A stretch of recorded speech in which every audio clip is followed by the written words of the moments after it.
We are live, man. Hopefully, it's actually working this time. The other link would not work for whatever reason. Y'all let me know if y'all can hear me. Y'all tap in.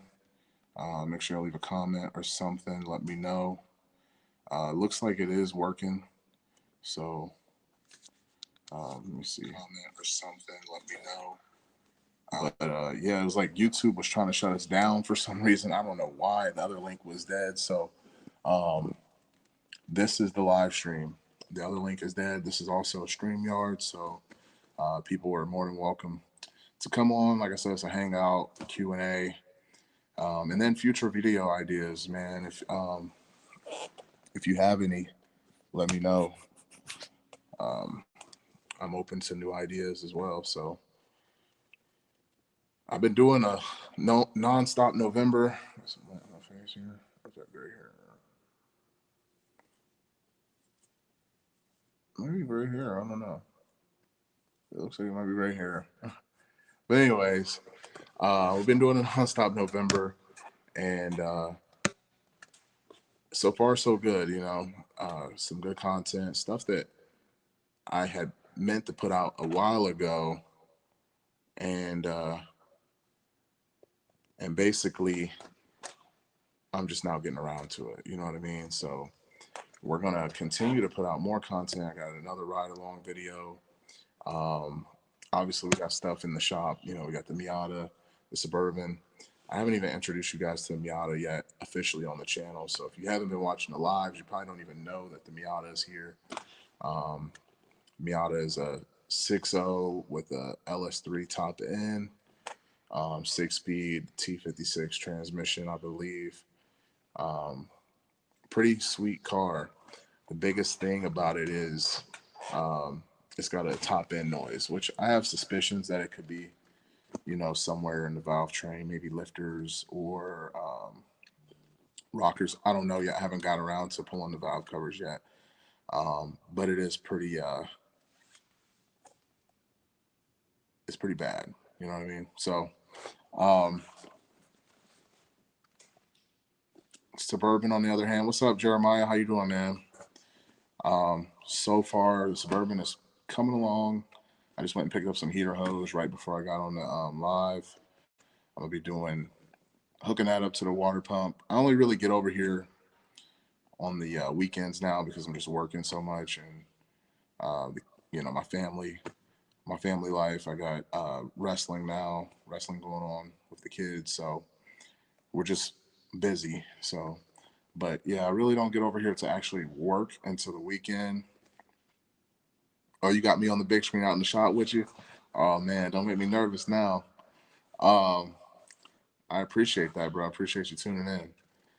But yeah, so getting over here on the weekend and trying to remember and gather my thoughts from last weekend sometimes is a challenge. You know, that alone takes time. Just to be like, okay, where do we leave off? Okay, we was under the fuel pressure regulator. Okay, all right, now gather your feet and jump. So that's the goal for this weekend is to do more work on the Suburban. Like I said, I got to do fuel pressure regulator because I don't like the one with the filter and the regulator all in one. It just I've had issues with them in the past where they've actually leaked. Not saying that it's a bad product, but the customer had ordered this filter before he brought the engine, and depending on where it's manufactured, some of them are real cheap and they leak. I just don't want any issues with fuel leaking in the engine bay around. And the way it's mounted up there, it's right by the hot zone, so if it leaks at all in that area, it's going to be immediately a fire. So we don't want that. So we went ahead and got an innovative um, adjustable fuel pressure regulator with the bypass, so it has a return on it, so you can actually use it as a standard fuel pressure regulator, or you can make it a boost reference fuel pressure regulator. So we'll be doing that this weekend. I also need to get a measurement for a drive shaft, wire in the fans on it, and then just general cleanup, getting things put away, tightening up the wires. Like I said, I want to loom up some stuff. you know, tidying up. You know, that's what I like to do at the end, dress everything up as neatly as possible. You know, then you put the hood on, fill up all the fluids, and um, you know, get her outside. You know, that's that. What's up, Yam? How you doing, bro? Appreciate you tuning in. I see you've been rocking with me, man. I really appreciate it, brother. I really appreciate y'all that's been tuning in. But yeah, that's the goal for this weekend. It's not really a lot left. The car actually already, I've already done the first start on it. It's running Terminator X. What else? It's got the 5-inch screen for the Holly, and I need to put the shifter linkage in. So I'll probably rewatch this video just to kind of put together some of the things that I mentioned here so I can remember, because I do get into so much stuff. I get distracted now. So it's easy to forget things. I'm going to put the link in, man. If anybody want to come on the panel and hang out with me, I'm going to put the link in the comment section. And we can have up to 10 guests on screen at once. I'll probably keep it to like 5 or 6, though, just because it gets too congested. But if I haven't seen you before in the comment section, and I don't know your name, I'm probably not going to accept you on the panel unless people verify that they know you, just because we've had some goofy stuff happen in the past. So y'all bear with me. I'm going to go ahead and put this on here. I don't know how I can, they make it really challenging to comment on here. Maybe I can put it in the description. Okay.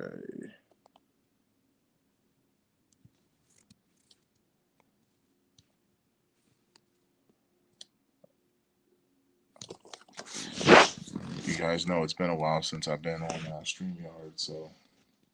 Oh, post comment right here. Boom.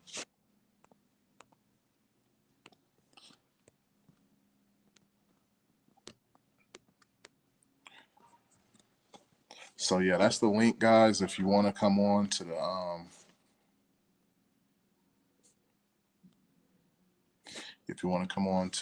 stream and talk, hang out for a little bit, you can definitely do that. I started, so I don't know if that means it's going to stay front and center. I'm not sure, but that's there for you guys if you want to come on here. Also, I'm gonna get up and show you guys the build. So while we're waiting on that, let's go ahead and check things out real quick.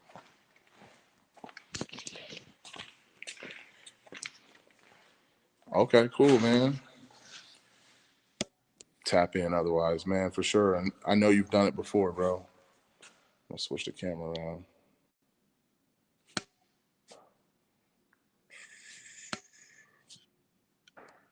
Yeah, it's a little bit struggle city right now, guys, because like I said, it's been a while since we've done this.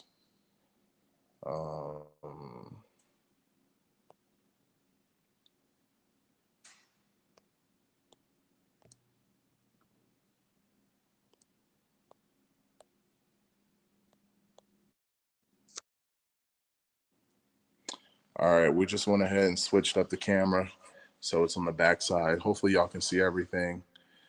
It should be clean. I did wipe it off. So what I just did before I got on here was I went to the store. Looks like we already have somebody trying to tap in with us. Okay, we got Jeremiah in the building, and we know this guy. What's up, guys? What's going on, man? Can you hear me clear? Oh, yeah. We're both out here in the shop. Oh, yeah, man. I'm going to switch it up like this so we can both, so the layout is better here. Right on. There we go. So this is the engine bay of the spare body. You're working on your Jeep. What's that? You're working on the Jeep. I'm working on the Impala. Are you working on a Jeep? I'm working on a Suburban, brother. Oh, you're on the Suburban. Jeep's gone. Jeep is gone. He's already burning gas, man. He's burning Jeep is gas. gone. Let me see the Impala, brother. So 65 Impala, 4-door, and we're putting this beautiful little 5.3 and 4L60 in it. And today I've been fighting with the mounts, so I went and got my mount tool out. I have this ICT mount alignment tool. You just put that on there, and then you can put the mounts on, and it'll drop in once you put the motor in. Okay, I gotta look at that a little bit more. I know you mentioned it in the video in one of the videos before. I'm going to go rewatch that because I've fought those before. It's $50 for the thing. If you spent more than an hour fighting one in the past, it's worth the $50 already. I agree. I agree. So show But us yeah, again. Show us again how that works, man, just so we can get a closer look at it. so it's basically a little like bracket thing. And sorry, I'm pointing here. You put your new mounts on. You put this rack thing on the new mounts, and then you lay everything on the frame, and it'll go right on where the bolt holes are supposed to go. And it makes sure, don't know if you can see me, it makes Yeah. sure that basically your motor mount bolts are going to be like perfect and straight and exactly where they would be on the motor. Oh, because it's got the perfect dimensions. Yeah, it's like a little jig. Sweet. Centered up perfectly. Yep. And so I was fighting with the stock mounts from this, and finally decided to say screw it, and I ponied up and bought the CPP mounts. And I can tell that it's going to position the motor a little higher like I need it, and put the mount a little bit farther forward to match the slider mount on the side of the motor here. Yeah, that can be the trickiest part of the whole swap is making the mounts work. I feel like once you get to that point, it's pretty much the same in every other vehicle. Yeah, honestly, just from my experience on the last couple, I think it's worth just buying a set of mounts and cross member and everything that matches to begin with. Spend the $400 or however much you got to spend, and just do it. Yeah, especially the older stuff like that. Yeah, I had it laid in here, and I was hitting the steering with the oil pan. So I'm hoping and I've got just the 302-1, like super small oil pan. So I'm hoping these mounts set it up just that quarter of an inch higher, so I'm not actually grazing that anymore. Yeah, yeah, yeah. Actually, this is pretty tight, and I've got the dirty dingoes in here. I'm gonna take you out of solo here. Yep. We got the dirty dingoes in here, the sliders. The customer Yep. pretty much bought. I mean, I was pretty fortunate with this guy. He bought everything beforehand. I mean, I think he was going to go ahead and do the swap himself, and then he decided not to. But most of the stuff he had already bought. You know, he knew what mounts he wanted, Stuff and like that fits and works. yeah, I mean, the sliders are nice. I had never used them before. I had never used the sliders before. I've always used just the plates, you know, the ICT adapter plates and the old school So mount. what I have from CPP on this motor is a slider, but it uses the old mount, of course, but it's different than the Dirty Dingo style slider. I got you. The Dirty Dingo style slider slides on like the mount bolt. This has a Right. nice big carriage bolt that it slides on. But they're Yeah. fucking $140 now. They just went up in price again. Pardon my language. Yeah, you're good, bro. You're good. Yeah, that's the sliding is nice. But you know what the only thing I didn't like about the sliding is, yeah, when do you tighten it? You know, getting in there to tighten it after the fact is kind of a chore. Right. I think you kind of have to like lay it in and like snug it up as good as you can, but then maybe lift the motor back up and torque them. Yeah. I was able to get in there with some wrenches and get it, but I didn't really like that. You know what I mean? Kind of Right. like having it secured to the block first, but it worked. We got them tightened down with some wrenches and made, we were creative. Mm-hmm. I You know what I'm like that saying? AC mount. Yeah, that's an ICT billet, AC mount. We like ICT billet, man. Just like you. We like This ICT stuff billet. work. They make some good products. And I've only had one issue, and that was on the Jeep. It was like throwing belts. And I don't know if it was too far forward or too far back. We kept throwing belts. Like, but we used their adapters on pretty much everything. We had their power steering and alternator. I think the alternator was over here. Or we moved the alternator over here, actually, and moved the power steering like way up because, the Jeep is real narrow. Yep. So, but yeah, I kept throwing belts, and we only had two accessories, just the power steering and Did alternator. you That's it. use a water pump spacer for car water pump? You know what? We did. We used the LS1 water pump, and the spacers could have been cheap as well because it was Chinese spacers. Well, I've seen two different sizes for the spacers. There's a 0.7 and a 0.75, and ICT sells both. But most of like the $20 ones on Amazon are a 0.7 thickness, not a 0.75. I don't know if that matters or not, because like the car water pump, the bell pulley on it is super long. So Yeah, if it's on there, it's on there. yeah. You would think you would have the tolerance there for sure. Mm-hmm. It's not like this one where it's only like 1.25 inches. It's like 3 inches long. Right. Yeah. You have to be right. But have you ever tapped and drilled your water pump?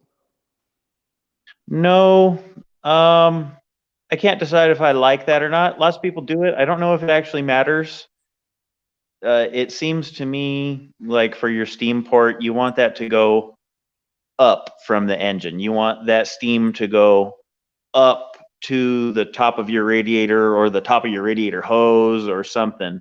So trying to send that steam, because it's what you're getting is a little pocket of steam in the top of the cylinder head right there at the coolant Mm-hmm. crossover. And the point of it is so you can let that pressure release and go to somewhere. Like it's Back pressurized, into so it shouldn't matter where it goes. But in my mind, I want that to usually go up. So I haven't done the tap the water pump yet. It's probably fine. Let me know how it goes. Yeah, I was under the same mindset in Mm-hmm. my car. I used to have my steam port here. Yep. I had, and this like I made this little contraction here, um, but later on, I ended up switching it to there. So It's definitely cleaner on hose routing. yeah, to me, it seemed like it cleaned up the routing a lot. My engine bay is a mess now because I spray antifreeze everywhere because Oh. I was building pressure in my exhaust. I mean, in my coolant system from, I'm guessing, a bad head gasket. I did do one head gasket with new studs. I got to do the other one because I thought it was this one that was blown, but we're still pushing water, so we're gonna have to pull the other head gasket. Um, that's the thing about the V8 because it only did it under boost. I did a pressure test, I did a leak down test, I did all these tests, and I couldn't create any problems. It's only under like 13 pounds of boost that is pushing water. It will not do it under like a pressure test or anything like that. So it's pushing the head gasket apart. Did you put it together with like the old head bolts and the little copper spray on that side? Initially, yes. And actually, this was the first, remember, this is my first swap. Right. So initially, I didn't even use copper spray. I just Just used slammed it just back together. with new bolts. They were new bolts, though. They were from Oh, new Texas bolts. Speed. Okay. Yeah. New bolts from Texas Speed, DOD delete. But I still need to do this side. I'm going to do copper spray, and I've got studs. So we're using studs. And if that doesn't work, we're still pushing water. I don't know. I may just, I'm really tempted to just throw a regular Gen 3 with no cam. I got one sitting here, and I'm just tired of sticking with this engine. Sorry, guys, again. And I'll just swap it out and put this in an NA product, because it doesn't push water under. I mean, until it's in boost. You know what I mean? It doesn't push water unless it's in boost. I'll put this in my OBS pickup truck and drive it. Mm-hmm. You know, And it's what's got a going on, nice choppy Steph? cam. It's got a nice little cam. It's a aluminum 5.3. It'll be fine in there, and it doesn't overheat or anything like that. But I don't want to keep fighting it.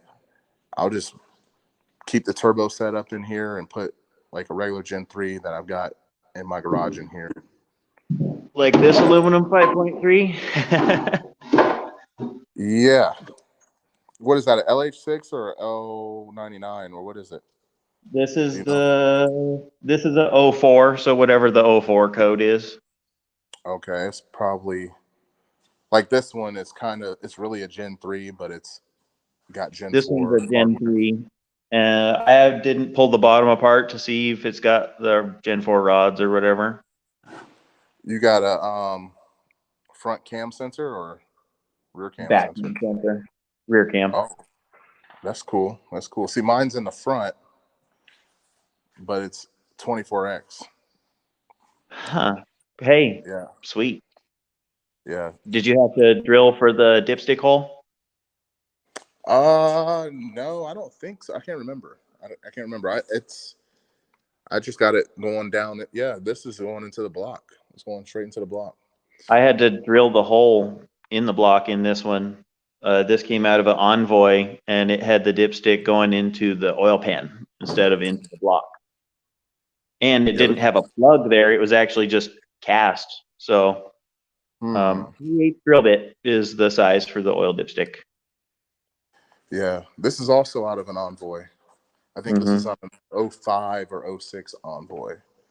05 or 06. But yep, also an Envoy. Had the weird oil pan on it and stuff. Yeah, I like that oil. I'm going to use that oil pan for storage because it sits flat. Right. You can just slap it on something and it'll sit flat by itself. I'm going to shout out everybody that just got in the comment section real quick. We got MC the Shiznit, Badass in the building, Smurf in the building, Yam, and obviously Jeremiah is here as well, guys. Appreciate all of you for tuning in. Yeah, so that's that. I have to take my attention away from there. And I did see someone said you may need the heads milled or the block decked. So I'm prepared to swap out heads if I have to. If it comes down to getting the block decked, I'm probably just going to pull the block and never put it back in here. I mean, I'll reuse it for something else, but I don't know. I just have to see how patient I am. If I do that, I just have to make sure I don't get anxious in between, because the machine shop can take a while, a couple weeks sometimes. And that'll be the one time I've got plenty of time to get shit done. But so what else you got going on, Jeremiah? This is the 50 Chevy convertible that's in my shop right now too. And this one's kind of a longer project. I underbid it, so I'm not going to make as much money on it. So it's kind of the second base type project. Like I'm working on the Impala to try to get it done and out the door so I can get paid on it. Right. You gotta keep your head above water for sure. Yeah, but this guy's cool. He's a bodywork guy, so he did all the body work and he did the firewall paint already. Oh yeah, looks clean. Airbags on all four corners, Mustang 2 front suspension. He bought a couple of cool kits that are going to let us keep the stock steering column and the stock 3 on the tree shifter linkage, and a couple of little cut and weld kits that he bought, and I'll be able to make that work with the 4L60 and his he got rack and pinion rack and pinion for his steering under here. And all that CPP stuff, it all fit like really perfectly together. So this one's a little bit slower of a project because there's kind of more learning involved with it. I'm going on a little bit of a journey on this one. For sure. But he's in a couple of lowrider clubs here in Sacramento. And so when I'm done with his car, like I underbid it, so I'm not going to make as much money as I want for how much time I'm going to spend on it. But he's going to bring me a lot of other business for cars like this, and I'm going to charge those guys full price. Like, yeah, yep. A lost leader is what they call that, right? Yeah. It's like, hey, that's the promotion, but yeah. He got lucky because he was one of the original people that supported my business. Yep, that's exactly it. And so next week I need to spend at least like one day on this to make some progress for him. Yeah, yep. That's sweet, man. That's awesome. You got, California has a stigma that there's no like car. I mean, we know there's car enthusiasts because the lowrider community is huge out there, right? But a lot of people feel like, how do you keep a car like this on the road in California? Can you explain or kind of go into detail how that works if you have? So key number one, 1975 and earlier is exempt from emissions laws in California. Everything newer than 1976, so including 76, you got to take that to the smog man every 2 years and run it on the machine, and he gets to look at it, and everything has to be right. But we get to have clean air. That's the trade. So how does that work? If you've got a turbo car, do you got to rebuild your car every 2 years? If you can't do shit like that here on a car that requires emissions inspections, you cannot. Like, I mean, you can, but like if I had, say, like a 2000 Firebird or Camaro, right? Has a LS1 in it already. If I put a big old fat turbo on that, as soon as I go to that smog man, he has to do the visual inspection. So technically the smog man could say, hey, my eyes, that passed the visual inspection, right? Well, then he has to plug it in the computer in the OBD2 port. And since last year, they now check to make sure your bin file matches the bin file that should be on that car with no modifications to any of the emissions related tables. So you know how we do what we do with our little LS droid or whatever, boom, boom, boom. Yeah. As soon as he plugs his computer in, it'll go beep, beep, beep, fail. Wow.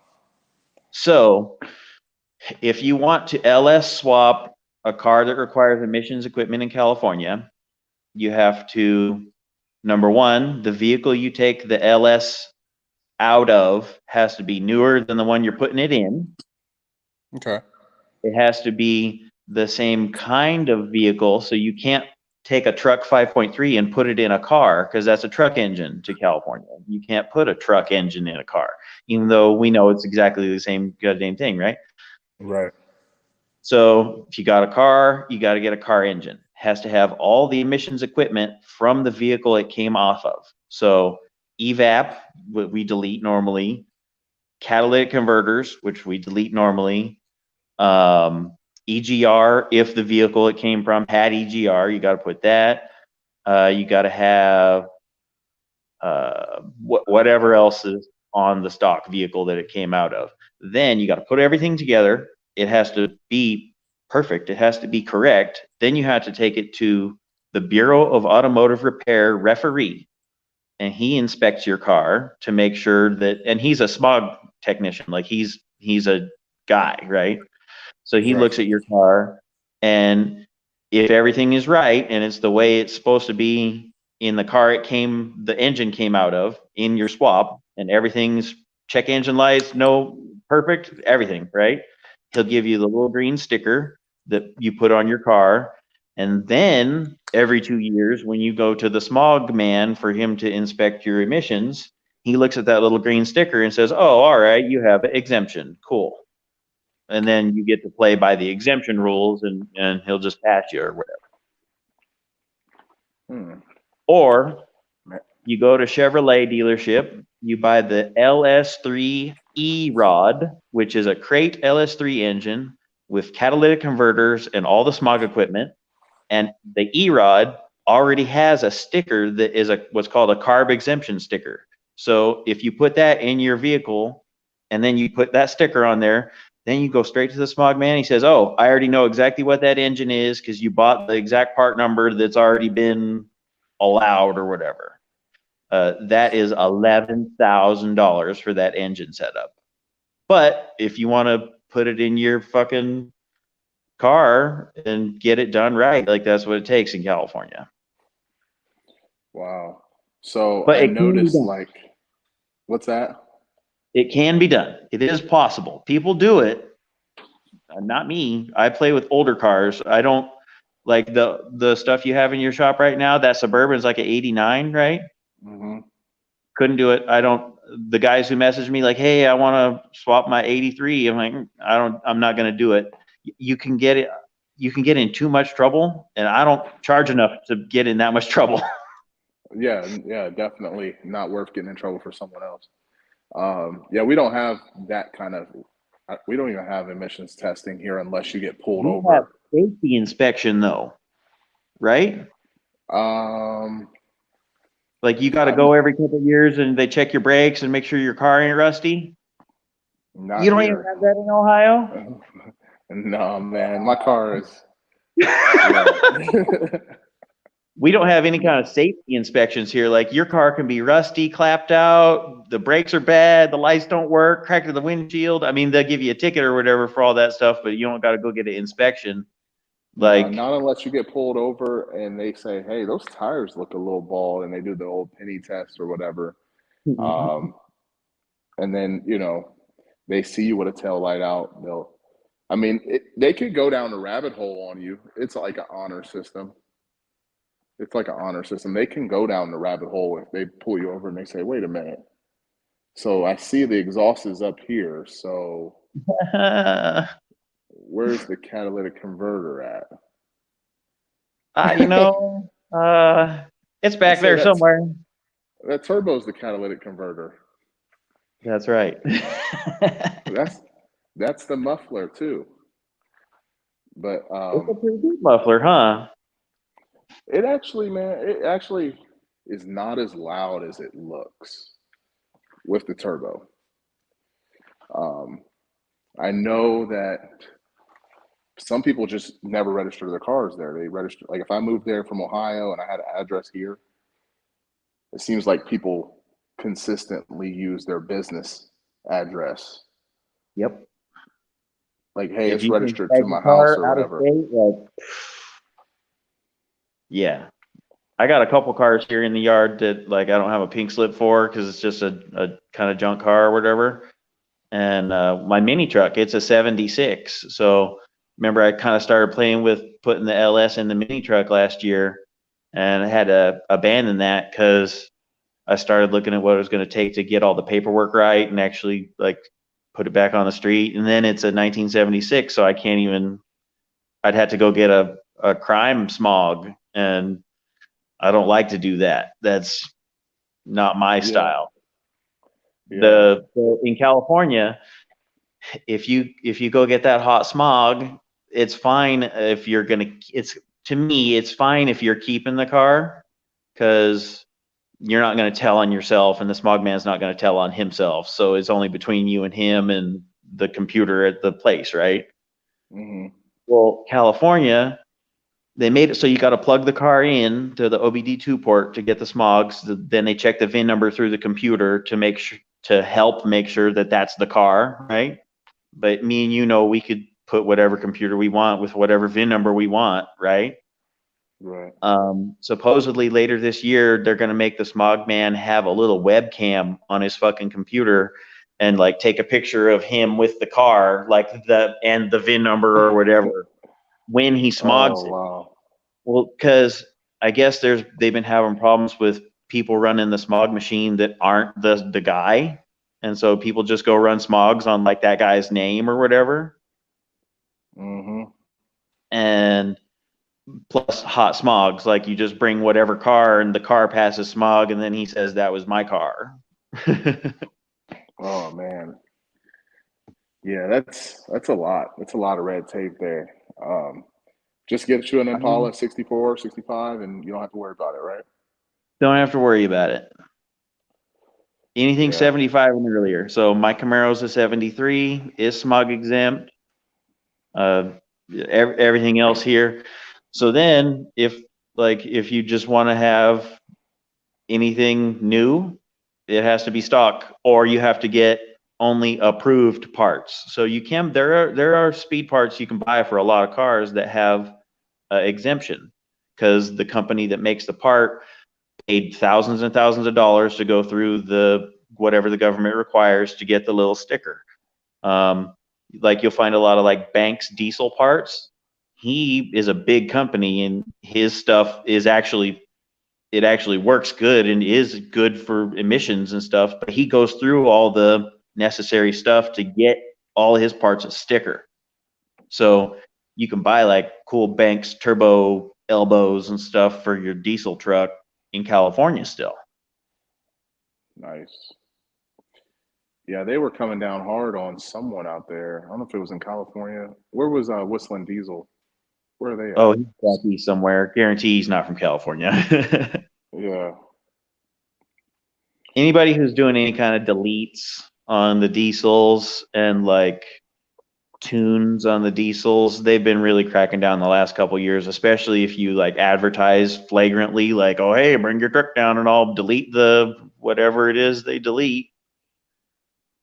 Um, I don't know. It's hard to have an opinion on that. I'm not in diesel guy world, but Right. it seems like the modifications that they do to modern diesel trucks, like I'm sure it makes them better, but from the outside looking in, for me, like it doesn't seem like making it blow your fuel out the tailpipe in the form of black smoke is better.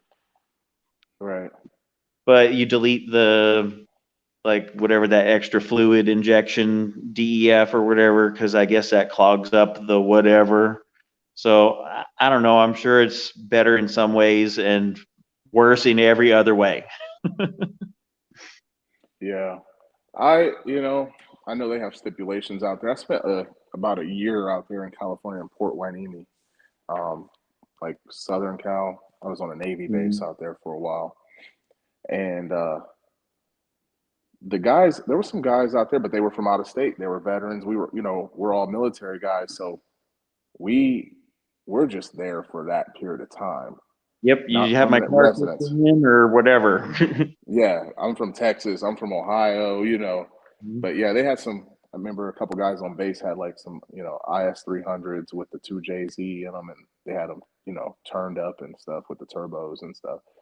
So, um, I guess looking at it now, and now I'm thinking about it, they were able to get away with it because we weren't citizens of or residents of They had Texas California. license plates still. They didn't have to go get it inspected by California.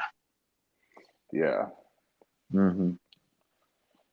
So no G body game out there for me if I want to be out there. Man, all of the G body cars are so rare out here. I don't know why there just is not a lot of them. Like the only place I really ever see a G body out here is literally at the racetrack. Like they all got chopped up and they're race cars now, like at the circle track. Yo, look who it is. We got Ella Chevy Rider in the LS building. Heavy Rider. Um, hey, again, I'm just gonna go ahead and say this because I see him pop in here. If you want to tap in, it should be in the comment section. Is it starred on there, Jeremiah? Are you able to see? I'm on Um, the StreamYard one. I can't see. I think it was. okay, I'm gonna repost it if you want to tap in, man. The link is in the comment section. But so yeah, so what about race cars? So race cars, it's fair game. It's a race car only. It's not registered, right? If it's not registered and you're not getting it inspected, then it is whatever. If it's a off the street car by the letter of the law, I think they're going to start actually getting mad about that. But for now, no. If you don't drive it on the street and the highway patrolman isn't seeing you, then all the track cars and stuff, you do whatever you want. Okay. Yeah. Yeah, because I know there's another channel, and there was a guy who was constantly doing LS swaps, and it was a lot of, F bodies and G bodies, and he was in California, but apparently, they must not live there. They may be coming in from out of state and stuff like that, or other Or you things. do it on the dirty. Like, I mean, honestly, I could take those jobs, I could take that work and then just put it on the customer. Hey, man, when it comes time for an emissions inspection, that's on you. You do whatever you got to do. None of my business. Don't call me. You don't know me, right? You don't know me. I was just Oh a man. consultant on this project. I mean, honestly, if he said it was a race car and you were building him a race car, that's still on him, right? Yeah. I mean, there's ways around it. I just, for what I'm doing, there's enough business for me to take on right now for just classic cars. Like, I want to play with classic cars.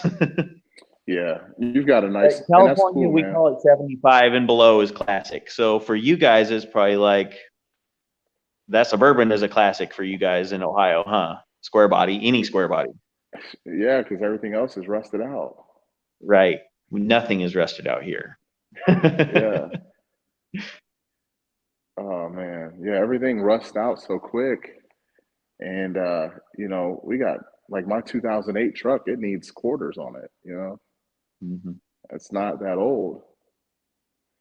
So it is what it is. Someone says there are a lot of LS swap cars in the Bay Area. Yes, there So are. And a lot of and I, them ride dirty. so another thing that's coming around, and I kind of mentioned it in my last live, was the EV swaps. Are you going to get involved in those? Because I think uh, that's going to be the next wave. Um, I'm not opposed to it. That's just outside the budget of pretty much everybody who wants to hire me right now. I'll go on that journey when someone's ready. yeah, I mean, I could kind of see it, getting simplified to like maybe a 4 or 5 wire swap. Obviously you have to do all the mechanical stuff and all the fabrication and stuff like that. But as far as making it work, you really just have to supply power. Supposedly GM's been developing the electric motor that'll fit anywhere a small block fit. That was an article a couple years ago, their little crate thing they're trying to do. I don't know how far that's come, but that's an idea they have, and if it could fit anywhere a small block will fit, then that'll fit anywhere LS will fit. Right. Especially without a distributor. Especially without a distributor.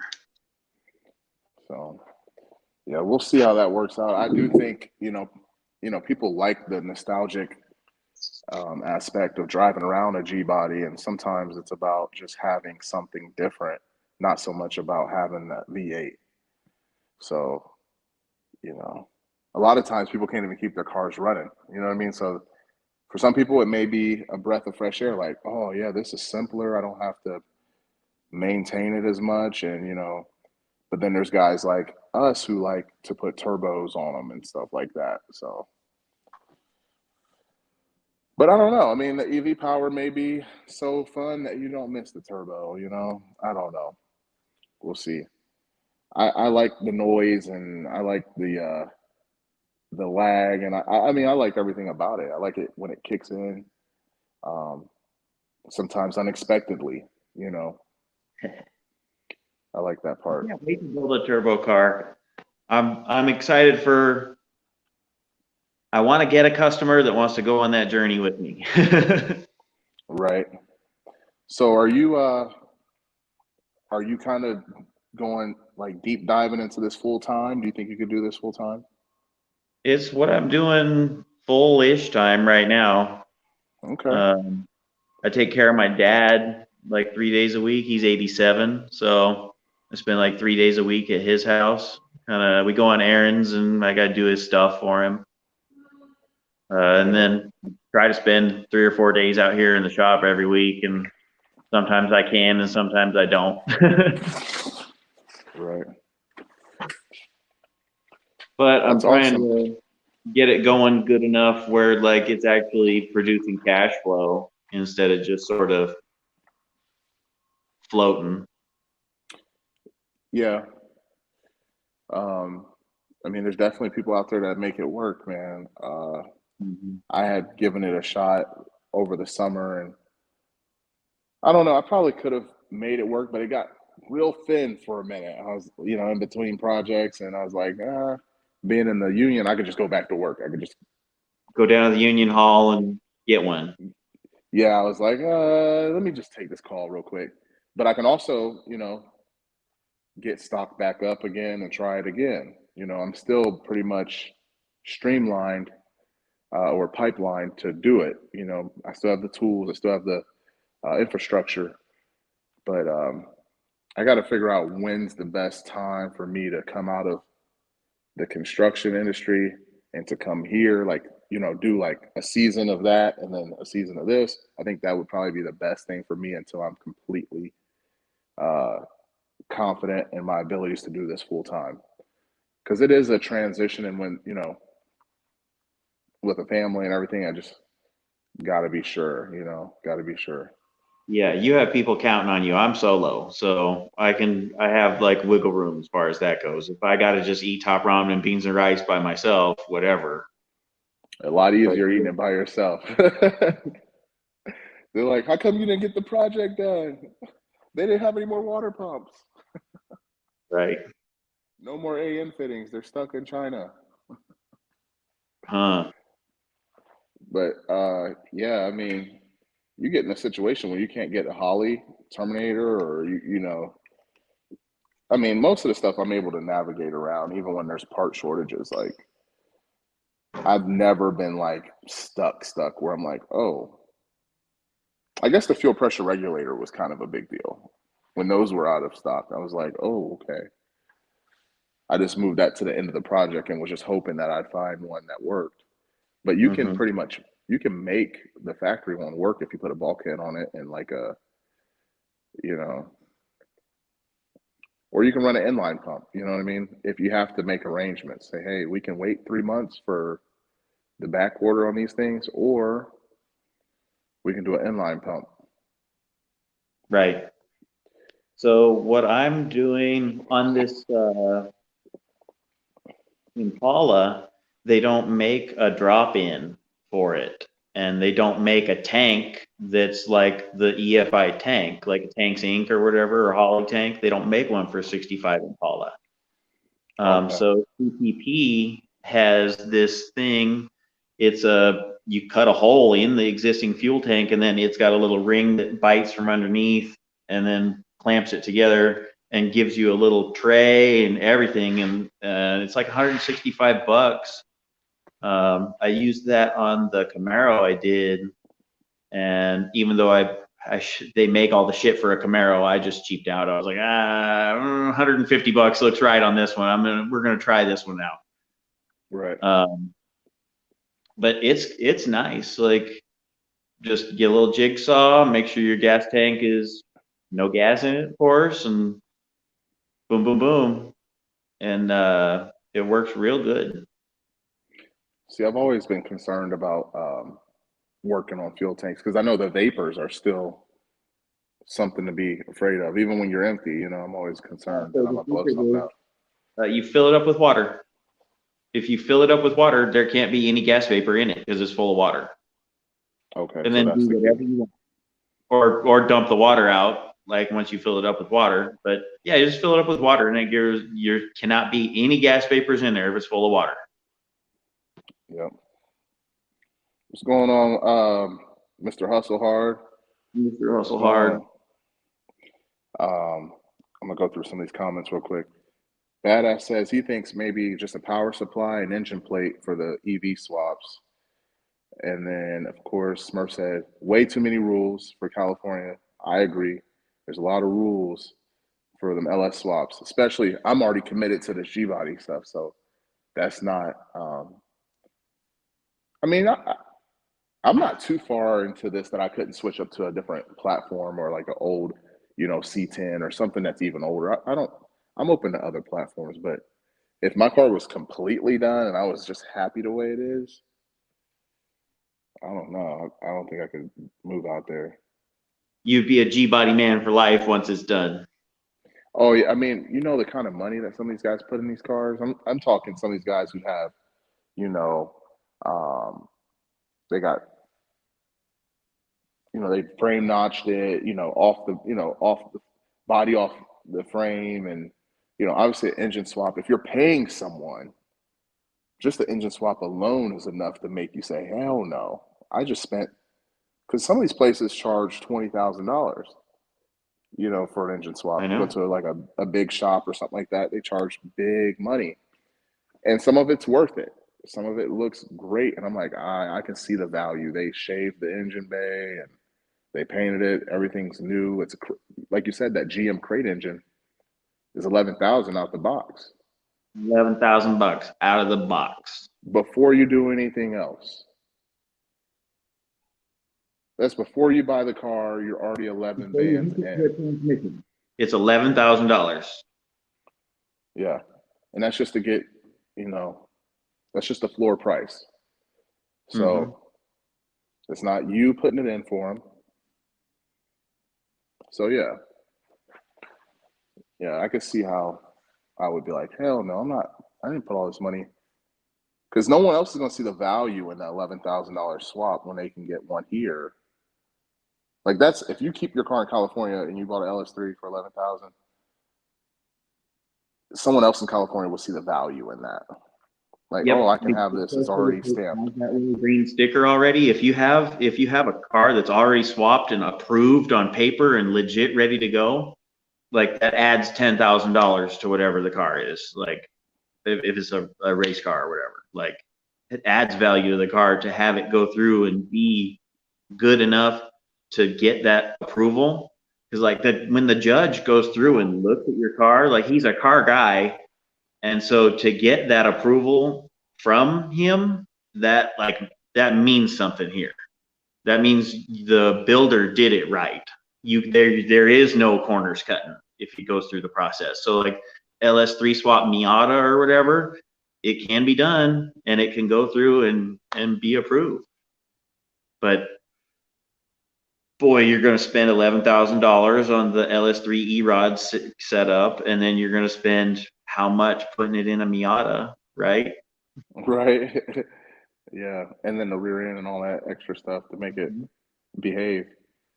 Yam put up a pretty cool comment. He said, as much as he loves his turbo, he wouldn't be opposed to having an electric Evo. Man, I always loved the Evos back in the day. Are they making an electric Evo? Did they bring it back? As soon as Fast and Furious came out, those cars became worth so much money for no reason. Like the top model one, Lancer Evos, of course, are like a thing, so they should be worth money.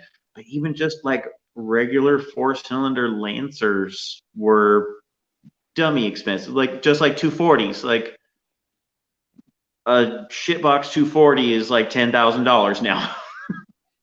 Yeah. Now you can get away with emissions on a 240 because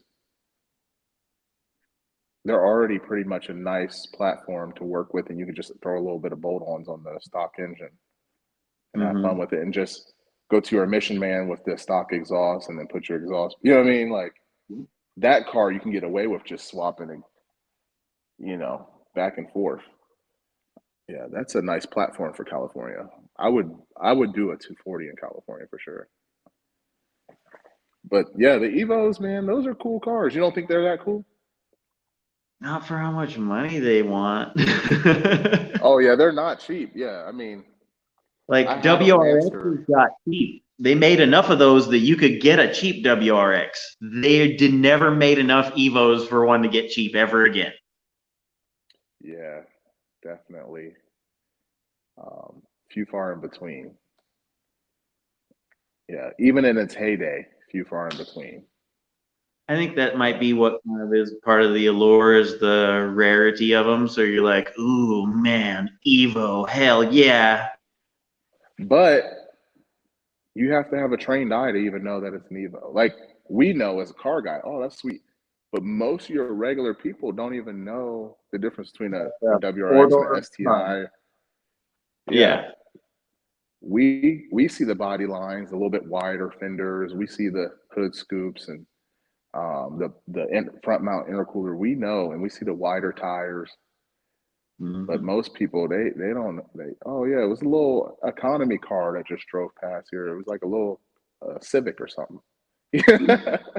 You know, they don't know. Like when I first seen Fast and Furious, I was like, what is he driving? You know, when he was first driving that in Too Fast, Too Furious. I was like, what's so cool about that car? We Now I just know. we didn't see one often enough to know. Right. What's going on, Ram Truck? See you in the building. Ram truck. How many miles is too many on an LS53? I'll let you answer first.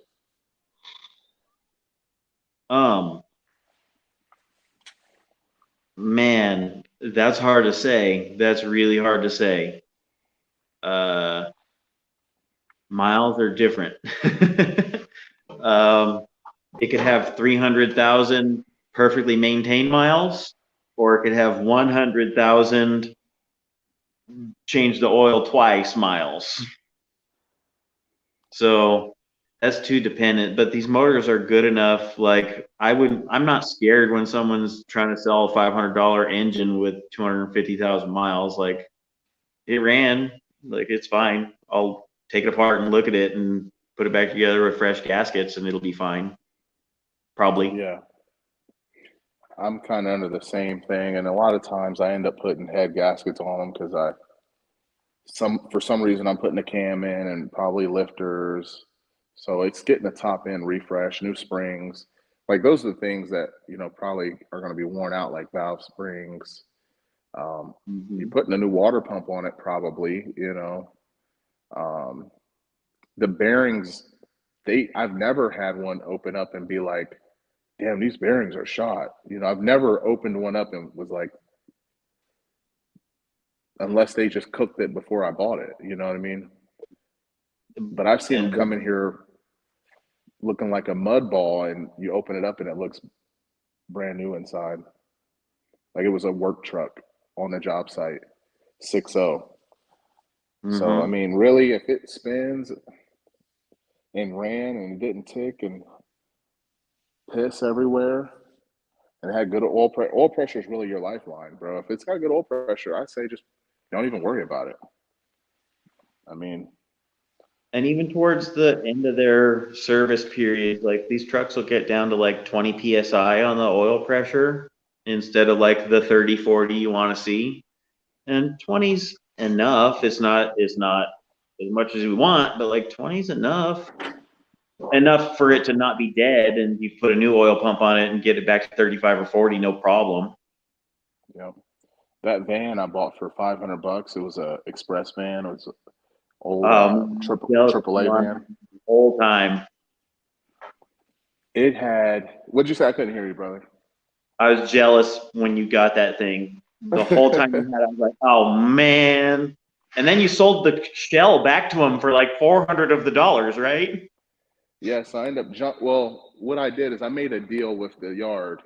I was like, "You guys pull it out," because I was transitioning out of my last shop. I was like, "You Right. guys pull it out. You can have the catalytic converters, the whole body. Just give me back my dropout. My 6.0, 4080, and computer."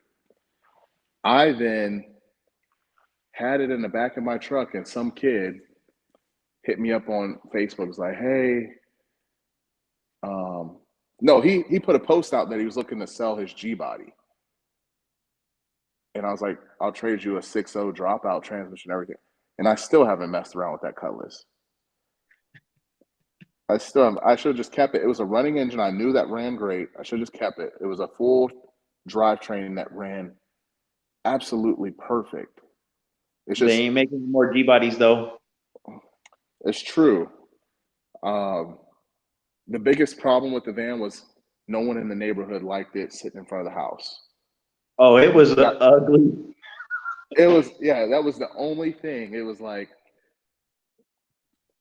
super creeper van. You know what I mean? Just no one liked it. I think you froze up on us, brother. I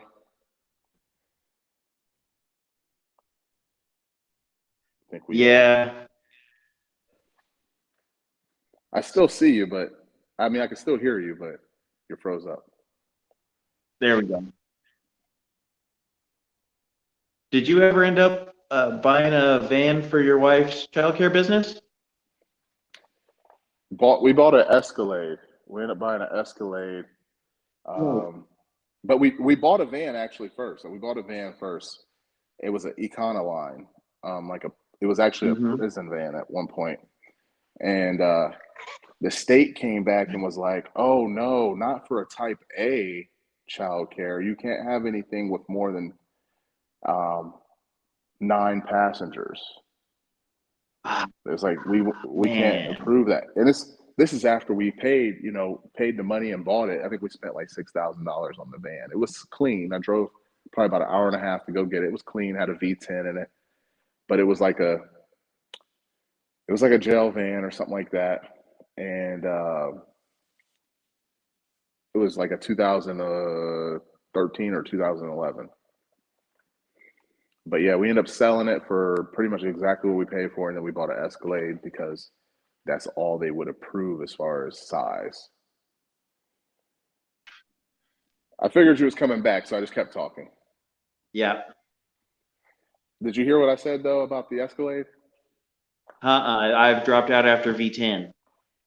Yeah, so yeah, we ended up selling the Econoline basically exactly for what we had bought it for, and then we just bought the Escalade because for the childcare business, she only had to go from the house to the school, which was like less than a mile away to drop off some kids for the school or whatever. And we still have the Escalade. I mean, still have the Escalade. It was at the peak of the car market, so we overpaid for it, but it was just like we had already committed to the daycare and we needed a car. It was last minute. So we bought this '05 Escalade for like $4,300. I feel like we definitely overpaid for it, but it was to make money. We made money with it. So Mm-hmm. um, yeah, had a bench seat in the middle. We were trying to get the Nice. most seats possible. Bench seat in the middle, bench seat in the back. So That's AC belts. yeah, yeah. Mm-hmm. So we tried to maximize it, man. I was going to buy a Silverado front seat for it, so I could make it 9, but that was just too much. We was able to make it work without doing that because it was Uh, definitely just for business. I just went last month and I picked up '05 Suburban 8.1. Oh, what are you doing with Yes. that guy? It has a 4L80. It's blown, so I got to rebuild it. So it's just in line, waiting for me to do that. And I got it for 2,100 bucks, and it's got 170,000 miles. And like once I vacuum all the Cheetos out of it and like Cheerios out of the back seat because it's been a family car, like it's perfect. Like the seat isn't even ripped. You see enough of these Oh, trucks, you know the seat is ripped in all of them, right? every This single, one yeah, had a small butt or something. yeah, yeah. Every single one of them, people just slide right out of them and wear them right out. Yep. So I'm gonna get that fixed, and then I'm gonna list it for sale because it's a desirable vehicle, and I'm in Okay. it for such a low price that if I don't at least put it out there in the world for what it's worth, I would be doing myself a disservice. But I'm not going to sell it for less than full price because I want to keep it kind of. So Yeah, 8.1 is interesting. You know, it's like just to tinker with alone, just to see like what it's capable of. it's the last best big block. And so basically how the LS has every like racing upgrade that an old small block would have had, like roller rockers and a roller cam and like all the cool stuff, right? Aluminum Yeah. heads, like everyone else just has it already. The 8.1 has basically like all the cool race big block stuff already. Roller cam and like good flow aluminum cylinder heads and like a big ass intake manifold and like all the stuff. So even in stock trim, it's a beast. Hmm. It's the most powerful big block they ever made Out the box. out of the box. All the late 70s big blocks, early 70s big blocks in the Chevelles and Camaros and whatever, Corvettes, not this one's more powerful than all those out of the box. Hmm. But So it gets 9 mpg. yeah, you don't buy a big block for MPGs. Nope. It's the tow pig family hauler, you I'm know, gonna get try to shit find done. a car next spring. Yep.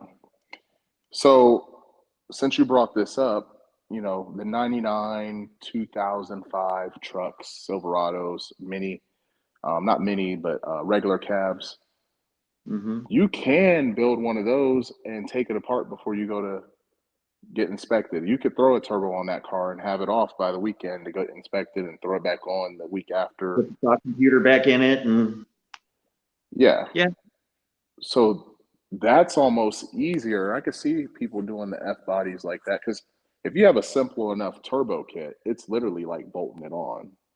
right. You know, you can go up there with, you can even leave your front mount intercooler in there and all that stuff and just hook up your regular intake, go down there with your exhaust hooked back up, Mm-hmm. even though you've got a hole in the hood for nine, you know, the rest of the time, you know, for your hater pipe or whatever. Yeah.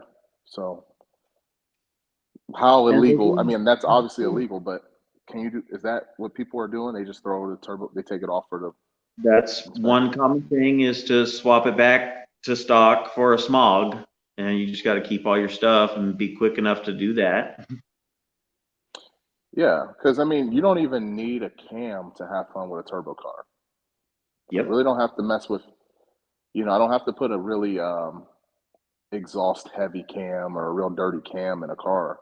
I mean, just adding a turbo on it or a supercharger on a factory engine is going to be a lot of power. And the tune, obviously, if you go with E85, that's something you could put on the other computer.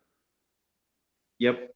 And there's some like Pro Charger type superchargers that you can buy that are that have the exempt code already. Like you can get the little sticker and it comes with it because Pro Charger paid all the money to go through the process of getting it approved.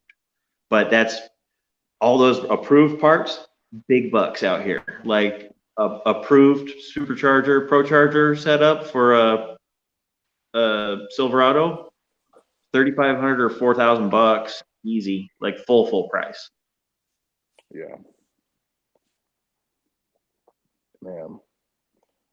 So, you know, I know I was going to ask everyone this later on, but since you're on here, I'm thinking about content ideas, man. What kind of stuff would you like to see from the channel? I know you are a frequent viewer and supporter. You've been supporting the channel for a long time, and you know you're in the Facebook group and stuff like that. What kind of content would you personally like to see from the D Brooks channel? I guess. Um, Take your phone out when you see cool cars, like you kind of were for a while there. Like for a while when you were just around town, you're like, hold on, this guy has a turbo on his car. Hey, everybody, like, Okay, okay. More that was lifestyle like, like all, vlogs. yeah, Okay. real time shit, in real time, like spontaneous shit like that. And like when you Okay, go visit old man Tom, you probably haven't went to see Tom in a while. I gotta go check him out. I gotta go see him. Oh man, he's probably already doing EV swaps.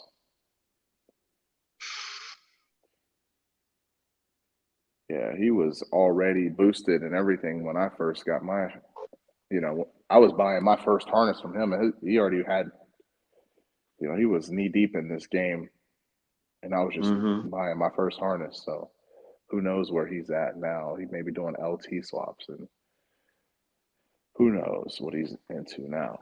I'm gonna have to give him a call, and I'll tell him, you asked about him. I say one of the guys on the channel actually mentioned your name. Yeah. So okay, more But of that stuff.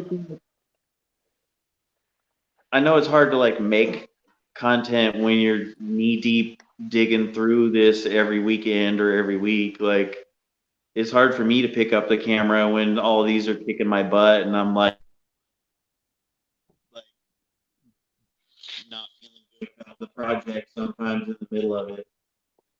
So like I get it. It's hard.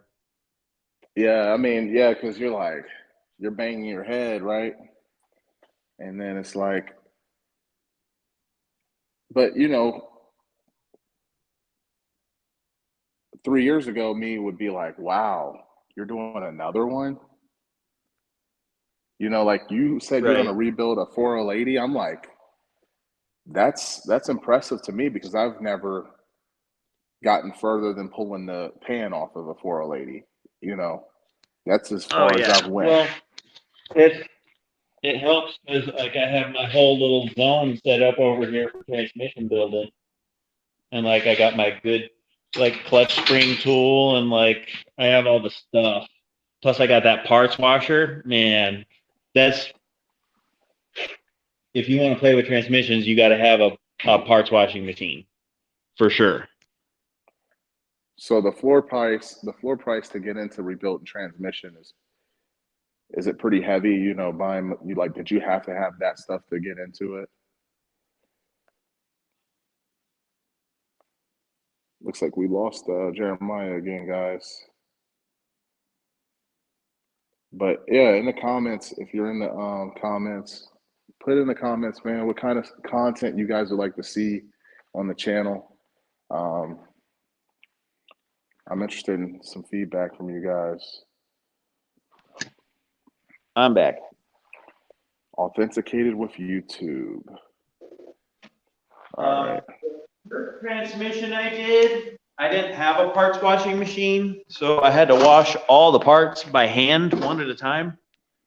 And I spent 8 hours wiping freaking parts, washing parts in a little dish of acetone or whatever with a little brush and wiping them off to get everything clean.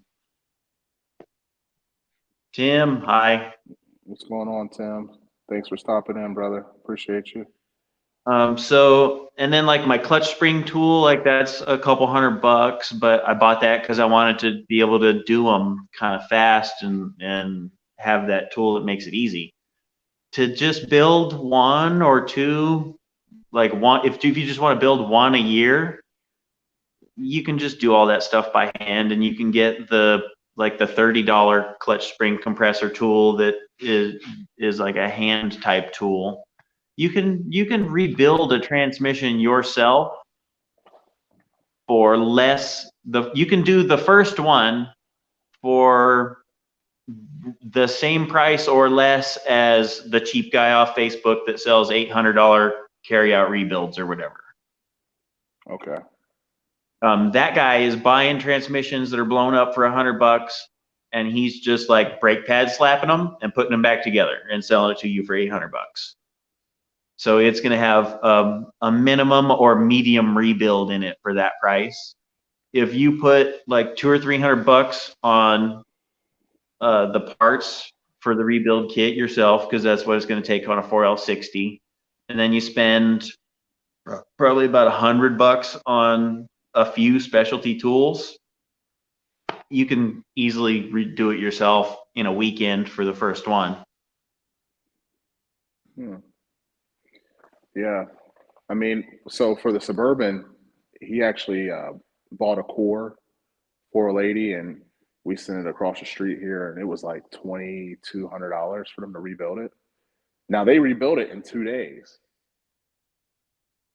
I And mean, that it was was with him providing the core. yeah. We just brought a core in, and yeah, it was like $2,200. Even the core 4L80 is $400 or $500. What'd you pay for that? How much? I'm not sure what he paid. I think he probably paid 250 for it. You know, it was just a Man, out core. here people want way tons for even a blown up 4L80 two-wheel drive. Yeah, this is a 4-wheel drive one, Mm-hmm. which was at first a problem because this has a passenger side drop transfer case, which is super uncommon, and Go to even advanced more. adapters. Well, it was hard because, like, for the Terminator, the vehicle speed sensor, we didn't have. It was like a mechanical transfer case. So with the 480, Mhm. with it being 4-wheel drive, the vehicle speed sensor is usually on the transfer case, not on the transmission, on the output Yep. shaft. But because we got it rebuilt, they were able to add the VSS on the output shaft side because it's still there. The hole is still there. They just have to add it. So um, he's lucky that I caught that before he had it rebuilt because Because they can do it and they've got an extra speed sensor on the shelf and boom, you're done. yeah, and it's still under warranty. You know, without someone Mhm. rebuilding and saying, "Oh, well, you guys added this extra stuff," and you know how people are, anything to get out of redoing it or paying you back. So he paid $2,200 to have that transmission rebuilt. I He bought this did, whole Suburban for less than that, and I'm gonna rebuild the transmission myself. yeah. I mean, that's just the luxury, man. You know, some people just rather, and we got I'm not a transmit. I wish I could have got in on that money. You know what I mean? But I'm not a transmission guy. If I could get into doing one for 800 and charge 22, I mean that's and It's hard to there make there money are on the 60s, but those 4L80s, they're like gold. yeah. Now this shop they have a great reputation, so their pricing is based off of that. They are He's a the real pro. transmission. Yeah, they are the transmission shop here in this town. Like everyone knows, they're that good and they stand up for their stuff. So, but yeah, I mean, I wouldn't mind having a couple 4060s, 480s on the shelf. Yo, Like it takes yams. me like 10 hours to rebuild a 4L60.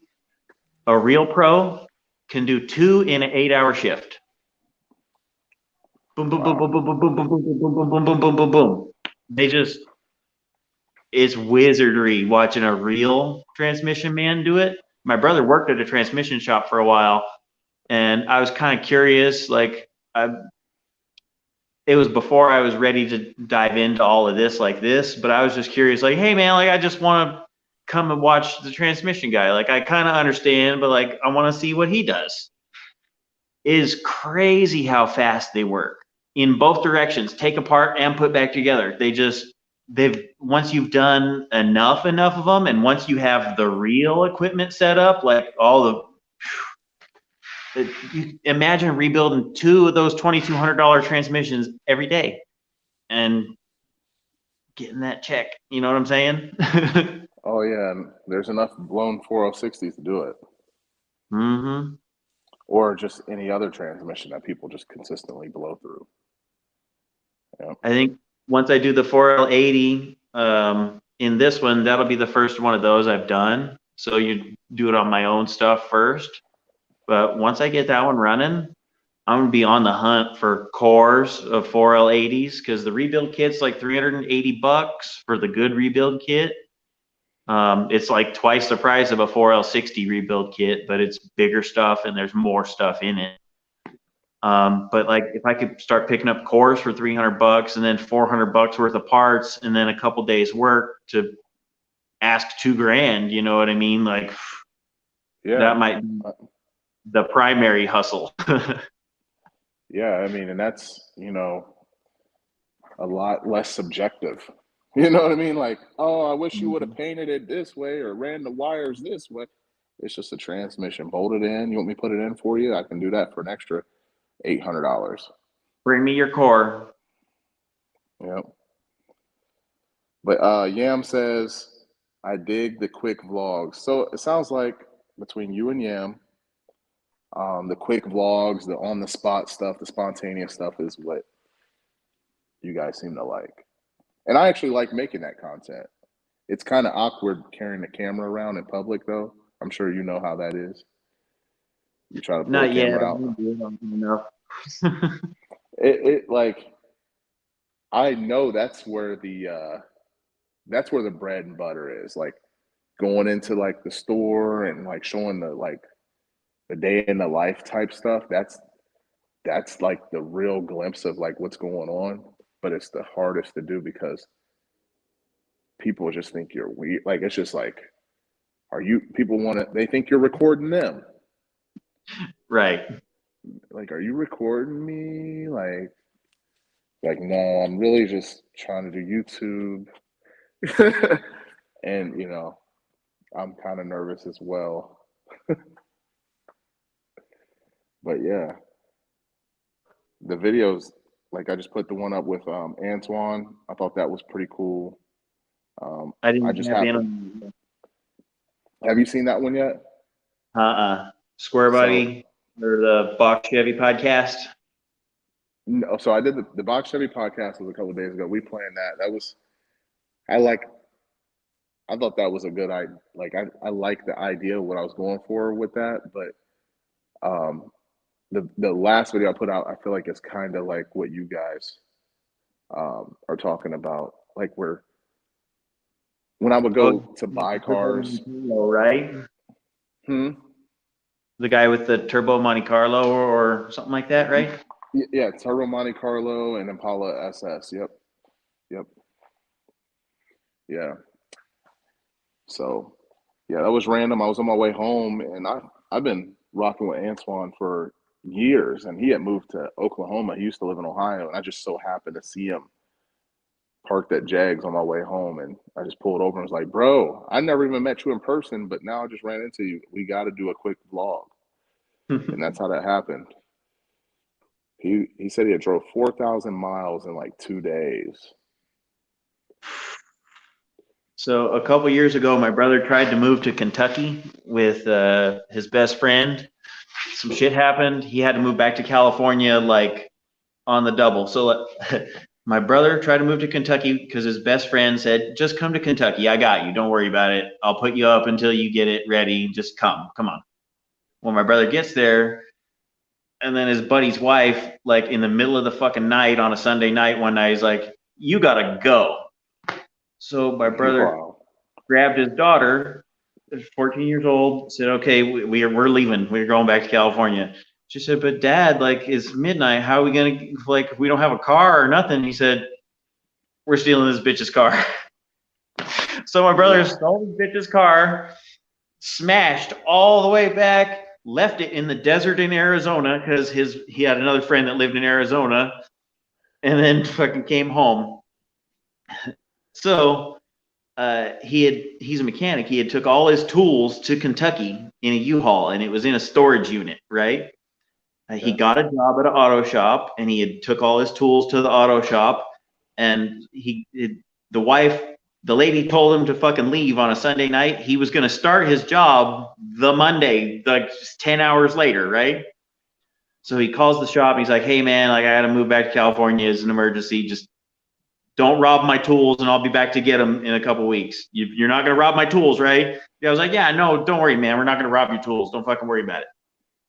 So a couple months later, we fly back to Kentucky. We grab a U-Haul. We go to the auto shop to grab his shit. All his tools had got robbed. It was a fucking empty Snap-on toolboxes. Damn. So $4,000 on fucking plane tickets and U-Haul to go get his Snap-on tools that, it's like $20,000 worth of tools. So it's worth spending $4,000 to go get your $20,000, right? Yeah. It was an empty fucking toolbox. Damn, that So sucks. we drove from Shelbyville, Kentucky to Sacramento, California in 38 hours, straight through in a fucking Penske truck on the way home. With a toolbox, empty toolbox. Well, and all the shit out of his storage unit, like household items that wouldn't have been worth it if we weren't going to get his tools mainly. Yeah. So yeah, I hear you about driving 40 hours. Yeah, that's wild. The longest I've ever drove was to Texas. That was like about 1,600 miles. No. It was 16 hours, I think. 16 hours. 16 hours. I don't know how many miles though. But yeah, 16 hours driving. Down to Texas, whatever it was. Yeah, the Whip Fest, yep. Mm-hmm. And then a couple months later, I drove to Disney World from Ohio, which that wasn't as bad as Texas. Texas was a ride, especially towing the Regal. So I don't regret it though. I do not regret it. I enjoyed it. I felt like I was living life. You know what I mean? Did your family have fun? Yeah, I mean, it was great. We had family down there too. So that made it worth it too. We had family down there to visit at the same time, and it just kind of worked out. So we didn't have to pay to stay anywhere. And we got to visit, And then obviously I met Ella Chevy Rider and some other personalities on YouTube, other YouTubers. And I like what some of those guys are doing. Some of the other YouTubers that actually travel. That go to different shows and stuff. I'd like to get into that and incorporate that into those quick vlogs. I think that's really cool. Going to collaborate and stuff like that. I think that's cool. So, but yeah, man. I don't want to be on here too late, but I definitely appreciate all of you guys tuning in. And I always appreciate when you post in the group all your videos and stuff. I know the group doesn't seem to get a lot of traction. I don't know if it's because it's private. I don't know. You can't have a public group no more, though. Yeah. Why is that? Like, you'll just get like fucking China scammers and like the fucking India scammers. It's like, do you need an overnight job that's $38 an hour? Right. Yeah. You definitely get those guys in there. You get scammers and who wants to start tomorrow at Amazon type things, stuff like that. We've all seen it. But yeah, if you want the Facebook group to pick up, just shout it out in the videos or put it in the link. Put it in the description. Yeah, I'll have to do that. I've got the Discord link in there a lot of the times. You just have to be intentional about this stuff. Whatever you want. If you're intentional, it'll happen. I honestly believe that about pretty much everything. So, Syracuse Nationals Car Show. So that's in New York, I'm guessing. Syracuse is in New York, right? Any car show that says Nationals is guaranteed to be a big one. So like out here, it would be like we have Good Guys car show, and we have it like twice a year. You probably have a couple Good Guys car shows too. Yeah, we have one, and it's pretty big. It fills up our whole. Columbus is the capital of Ohio, and it fills up our whole fairground.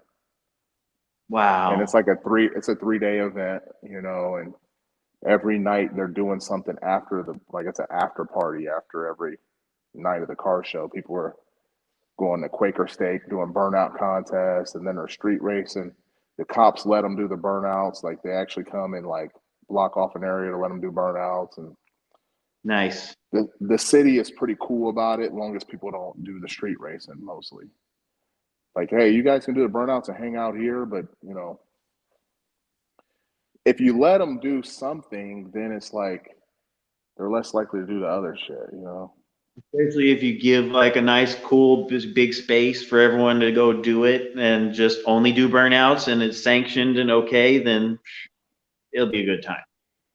Yeah, burnouts, cars, girls, you know, all the stuff, you know, it's a nice time. So, and chicken, fried chicken. Yeah, fried chicken there. So it's a Quaker steak, so wings. But Huh. um, but yeah, man, I'm gonna wrap up. I mean, unless you wanted, did you want to tell them anything?